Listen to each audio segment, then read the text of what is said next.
आम पाराला सहरर सीमारेखार रही महेंद्र तनया नदी जो नदी की आमर आंध्र और ओडिशा को से एक सीमारेखा पर विभक्त करी रखी आउ से सीमारेखा को विभक्त करने सहित से आम पाराला सहरर स्वर्गद्वार कहले अत्युक्ति हेब ना।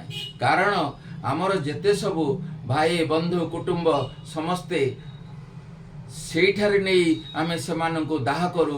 ସେମାନଙ୍କର ଶବଦାହ ପରେ ତାଙ୍କର ସେଇ ପାଉଁଶ ତାରି ପାଣିରେ ବହି ବହି ଯାଏ, ତାରି ପାଣିରେ ବହି ବହି ଯାଏ ସତେ ଯେମିତି ଗଙ୍ଗା ଯମୁନା ଗୋଦାବରୀରେ ଯାଇ ତାହା ଲୀନ ହୋଇଯାଏ। ଆଜି ସେହି ମହେନ୍ଦ୍ର ତନୟା ନଦୀ ଆଜି ଗୁମୁରି କାନ୍ଦୁଛି। ସେ କହୁଛି, ରେ ପାରାଳାବାସୀ, ତୁମେମାନେ ମୋ ଉପରେ ଟିକେ ଦୃଷ୍ଟି ଦିଅ। ତୁମର ନିକଟବର୍ତ୍ତୀ ସେଇ ଆନ୍ଧ୍ରା से सहर पातपाटना जहा कि आज तार कलुषित एवं प्रत्येक वर्ज्य वस्तु होटेल एवं जेते सब डाक्तरखाना आनी मो देहरे पकई देउछथि। मो जल आज जाइछि दूषित होई।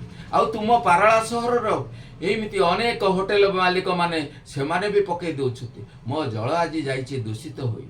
तुमे माने मते रक्षा करो। तुमर ऑफिसर माने कुंभकर्ण निद्रा रे जाइछन्ति सोई बोधे, सेमानकर निद्रा भंग हेबार नाई। तेणु तुमे जदि मते रक्षा न करिवो ताहले मो जल दूषित होई गले सेति पे मते दायी करिवो नाही।